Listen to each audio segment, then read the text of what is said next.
एक कड़ौली गांव है खरखोदा तहसील के अंदर, सोनीपत जिले में। कड़ौली गांव का एक जाट था, निश्चल दास नाम था उसका, किसान का लड़का था। उसने जब वो समझण जोगा हुआ 10-12 वर्ष का, तो उसने उसके मन में प्रेरणा हुई कि भी हमारे जितने भी सदग्रंथ, वेद, गीता, पुराण जो भी हैं, ये सारे संस्कृत भाषा में हैं और मैं संस्कृत भाषा पढ़ूं। और ये और जो धर्म गुरु हैं ये तो स्वार्थवश इनको पैसे लेते हैं और अटपट में लगा रखा है। मैं सदग्रंथों को पढ़ूंगा, वास्तविक ज्ञान करा करके फिर सच्चा ज्ञान लोगों को बांटूंगा फ्री में। तो इस उद्देश्य से उसने बनारस काशी विद्यापीठ में प्रवेश पाना चाहा शिक्षार्थ। तो उसके सामने एक समस्या आ गई कि वहां केवल ब्राह्मण के लोग बच्चों को ही, ब्राह्मणों के बच्चों को ही प्रवेश मिलता था। उसके लिए गांव से नंबरदार होते थे, सरपंच नहीं होते थे, उनसे लिखवा कर ले जाना पड़ता था कि इस गांव का ब्राह्मण का पुत्र है, उसको प्रवेश मिलता था। तो उसने एक नंबरदार ऐसे ही अशिक्षित होते थे, उसने आप पे लिख लिया कि ये निश्चलदार पुत्र फलाना गांव कड़ौली और ब्राह्मण का बेटा है। उसके दस्तखत करा लिए, वो प्रवेश पा लिया। प्रत्येक कक्षा में प्रत्येक वर्ष सबसे टॉप में आवे, संस्कृत भाषा सीख ली, बहुत अच्छा। जब शिक्षा पूर्ण करके वो चलने लगा तो जो प्रिंसिपल था वहां का, बनारस का जो ब्राह्मण प्रिंसिपल था यानी मुख्य अध्यापक था, शिक्षक था, उसके एक कन्या विवाह के योग्य थी, युवती थी। उसने क्या सोचा कि इतना इंटेलिजेंट बालक है, इसने संस्कृत बहुत अच्छा सीखा है, ग्रंथों को भी खूब अच्छा पढ़ा है और ये जहाँ भी जाएगा इसकी वाह हो जाएगी और तेरी बेटी सुखी रहेगी, यू घना धन इकट्ठा करेगा। इसलिए उसने मन बना लिया कि इस बच्चे से अपनी बेटी को ब्याह दूं, विवाह कर दूं। जब वो निश्चल दास गया उसके पास, प्राचार्य के पास, प्रिंसिपल के पास, कि हे गुरुदेव, आपकी कृपा से आपका बच्चा अपनी शिक्षा पूर्ण करके अब सेवार्थ जा रहा है, मुझे आशीर्वाद दो, मैं सफल हूं जिस उद्देश्य को लेकर आया हूं। तो उसने कहा कि बेटा फिर गुरु को कुछ दक्षिणा भी देते हैं, दक्षिणा दे। दक्षिणा लो जी, मेरे पास क्या है? लगा कि वचनबद्ध हो जा। अच्छा जी, वचनबद्ध हो जा, मैं अपनी लड़की का विवाह तेरे से करना चाहता हूं, तुझे करना पड़ेगा। अब यहां फंस गया निश्चल दास धर्म संकट में, क्योंकि ब्राह्मण लोग अन्य जाति से विवाह नहीं करते थे अपनी बच्चियों, बेटा बेटियों का। अगर ऐसा उनको पता चल जाए तो वो हंगामा खड़ा कर देते। तो उसने सोचा ये घर अगर ऐसा हो गया तो गांव में ही विरोध होगा, फिर ये पूरा ग्रुप मेरा विरोध करेगा और बात बिगड़ जाएगी और मैं गृहस्थ आश्रम अपनाना नहीं चाहता। फिर उसने बताया, गुरुदेव चाहे मुझे सजा देना और ते कुछ भी कहना, मैं एक सच्ची बात बताता हूँ, मैं ब्राह्मण नहीं हूँ, मैं जाट का लड़का हूँ, कड़ौली मेरा गांव है, आप पता कर सकते हो। मैं इस उद्देश्य से आया था कि मैं इस ज्ञान को फ्री बांटूंगा, ये ब्राह्मण लोग इसका मूल्य ले रहे हैं, मैं वो मूल्य नहीं लेना चाहता। तो इतना गुस्सा कर गया वो ब्राह्मण प्रिंसिपल, कहने लगा तो दुष्ट, तूने धर्म भ्रष्ट कर दिया, ये कर दिया, तेरी हिम्मत कैसे बन गई यहाँ धोखा दे के हमारा ज्ञान चुरा लिया। अब वेद और गीता को तो ये रजिस्ट्री करा रहे थे, अपना नाम बै करा रखी थी नकलियों ने। उस लड़के को कहा कि प्रतिज्ञा कर रखी है तूने? हाँ जी, कि तू कभी संस्कृत भाषा का प्रयोग नहीं करेगा और किसी संस्कृत भाषा में कोई प्रवचन नहीं करेगा और जा सकता है। और तुझे श्राप दे दिया उसने कि तुझे प्रतिदिन एक बार 1 घंटा बुखार बना करेगा ताकि तेरी गलती तुझे सदा याद रहे। तो पुण्यात्माओं, देख उस दुष्ट आत्मा ने, अब ये ज्ञान की कमी, हम किसी को श्राप देते हैं क्योंकि पूर्व भक्ति का धन होता है, उसका श्राप भी फल जाता है। अब तो सारे नकली हो लिए, किसी श्राप फले ना किसी आशीर्वाद फले, खाली हैं सब।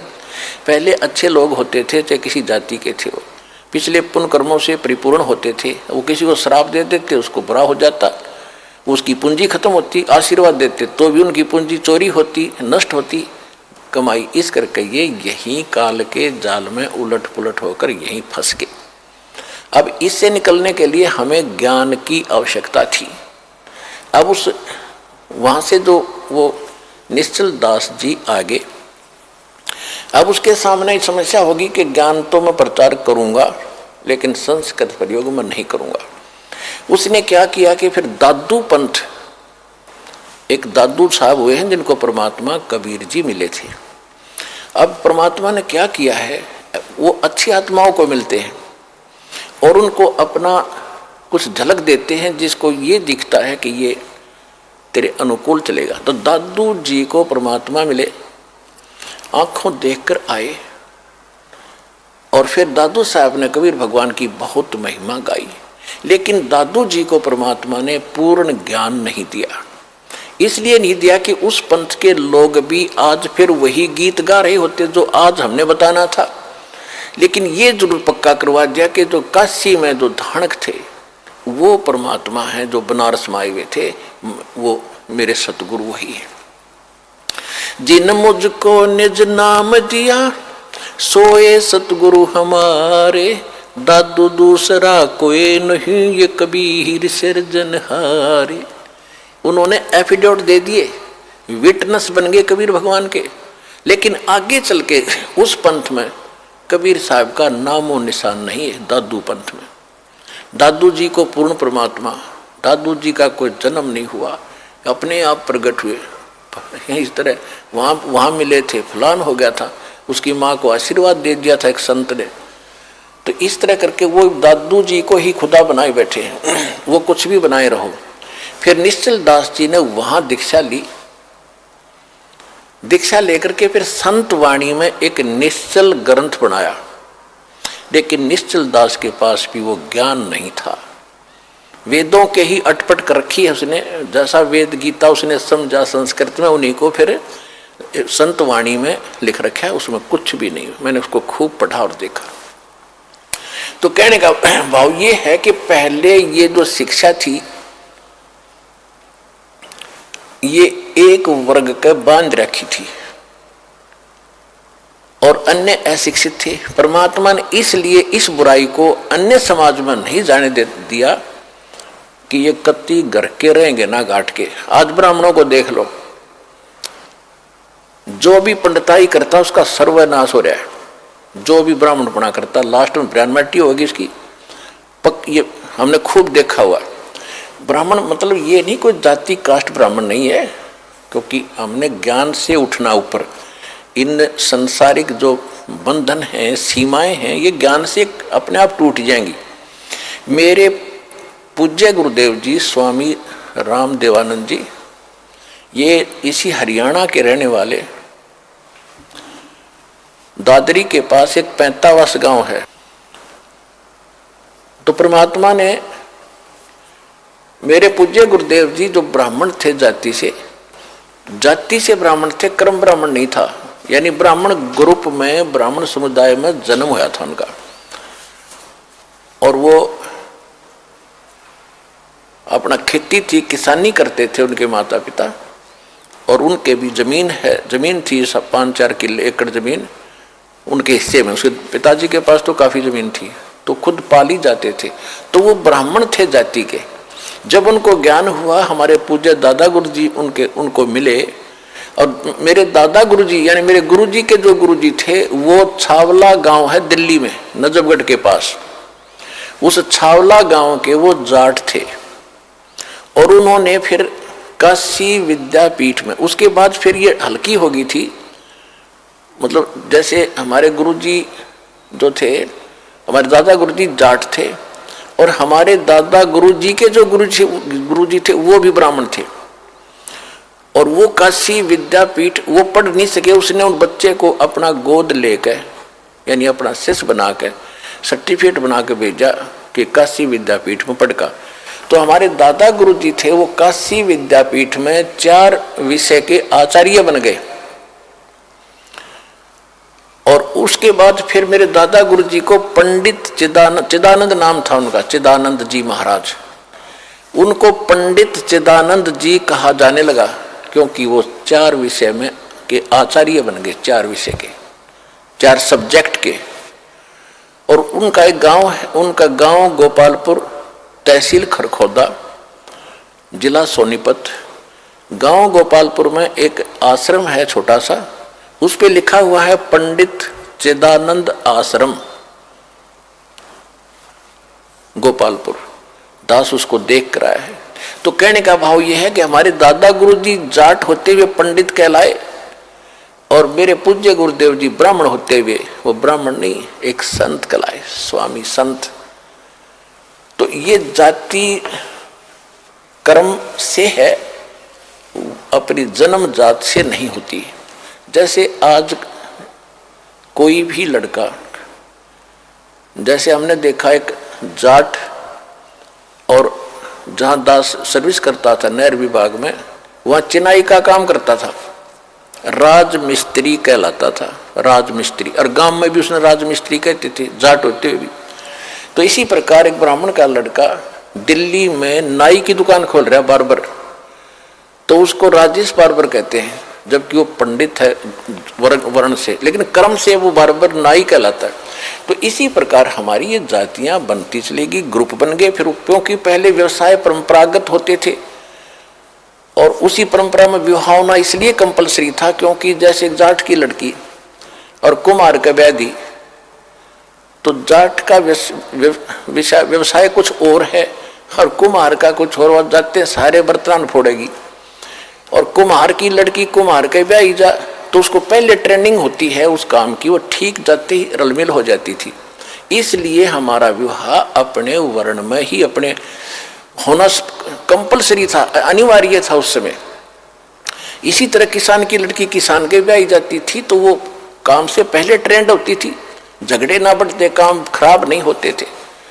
तो अब समय बदल गया है, व्यवसाय भी काफी बदल गया है, तो इसमें अगर इंटरकास्ट शादी होती है तो कोई दिक्कत नहीं, क्योंकि हम मनुष्य हैं, हम एक पिता के बच्चे हैं, और हमारा एक ही उद्देश्य है, यहाँ से मोक्ष कराना और सतलोक जाना, वहाँ कोई झगड़ा ही कोई नहीं। तो इस प्रकार हमने इस काल के जाल को काटना है, हर तरह से इसको कंडम करना है, सच्चाई को ऊपर लाना है। तो कहने का भाव ये है कि तो ये ब्राह्मण लोग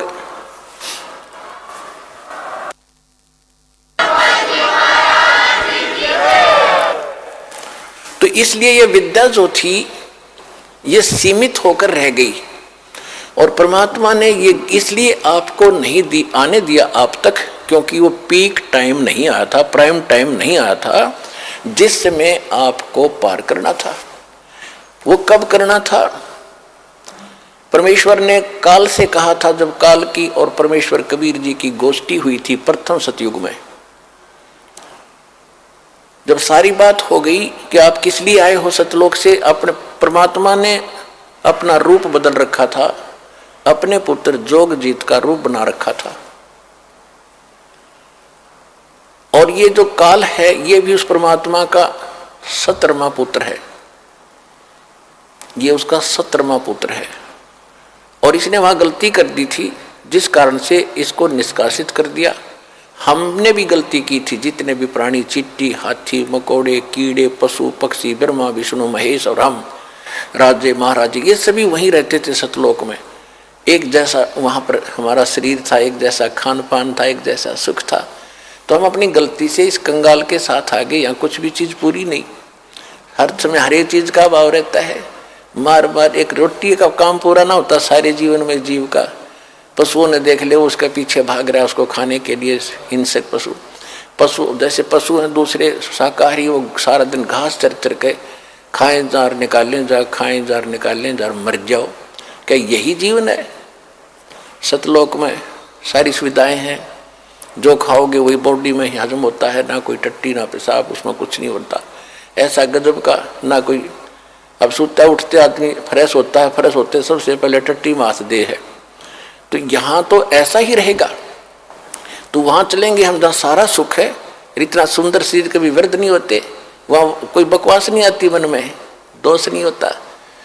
जब आत्मा निर्मल हो जाती है, विकार होते ही नहीं, बकवाद करने की इच्छा ही नहीं बनती। तो ज्ञान से अब परमात्मा ने ये शिक्षा इसलिए दी हमारे को कि हम जो मैं बताऊंगा, परमात्मा के ने कहा था कि जो ज्ञान हम देंगे फिर हम अपना एक दास भेजेंगे। वो तो ज्ञान परमात्मा 600 वर्ष पहले सतगुरु रूप में दे गए थे, कबीर भगवान कबीर वाणी के माध्यम से। कबीर सागर, कबीर बीजक, कबीर शब्दावली, कबीर साखी, इस तरह उन्होंने कई भागों में बांट रखा है, बाद में प्रिंट करने वालों ने। बाकी ये सभी कबीर वाणी है, जिसके विषय में गीता अध्याय नंबर 4 के श्लोक नंबर 32 में कहा कि वो परमात्मा स्वयं अपने मुख कमल से जो ज्ञान देता है, उसमें यज्ञ यानी धार्मिक अनुष्ठानों की जानकारी विस्तार के साथ बताता है, और उसको जानने के बाद सब कर्मों से मुक्त हो जाता है। चौथे अध्याय के 34वें श्लोक में कहा कि उस ज्ञान को तत्वदर्शी संतों के पास जाकर समझ।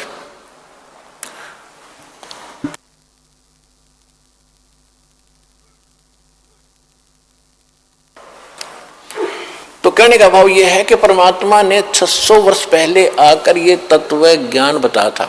तो जब काल से बात हुई थी और परमात्मा अपने जोगजीत पुत्र के रूप में आए थे, जब काल के लोक में प्रवेश किया, किस लिए आए थे?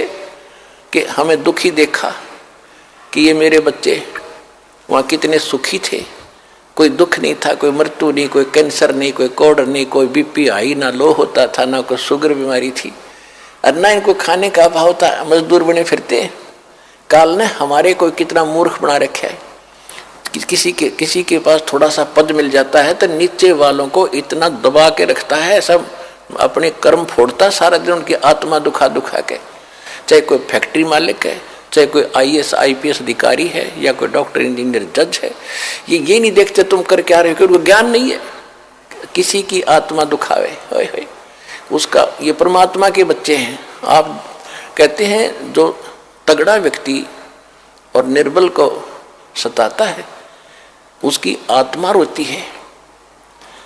आत्मा रोती है क्योंकि वो मुकाबला तो कर ही नहीं सकता किसी भी तरीके से। ताकतवर मीन जैसे कोई पद की ताकत है, पोस्ट की ताकत है, या वैसे अपने कोई घर कबीले में घने व्यक्ति हो जाए उनकी ताकत है, स्वयं बलशाली है। तो इस तरह का व्यक्ति गरीबों को सताता है, अपने से नीचे वालों को इतना तंग करता है कि जितना वो कर सकता है बिना ज्ञान के। तो यहाँ परमात्मा ने आके बताया है कि कबीर गरीब ना सताइए, जाकी मोटी हाय, और बिना श्वास की जीव से लो भस्म हो जाए। फेसबुक पर हमारे पेज अमर बोध को लाइक करें और यूट्यूब पर अमर बोध चैनल को सब्सक्राइब जरूर करें। संत रामपाल जी महाराज से निःशुल्क नाम दीक्षा लेने के लिए हमारे इन नंबरों पर संपर्क करें। घर बैठे निःशुल्क ज्ञान गंगा या जीने की राह पुस्तक प्राप्त करने के लिए अपना नाम, पूरा पता और मोबाइल नंबर हमारे इन नंबरों पर SMS या WhatsApp करें।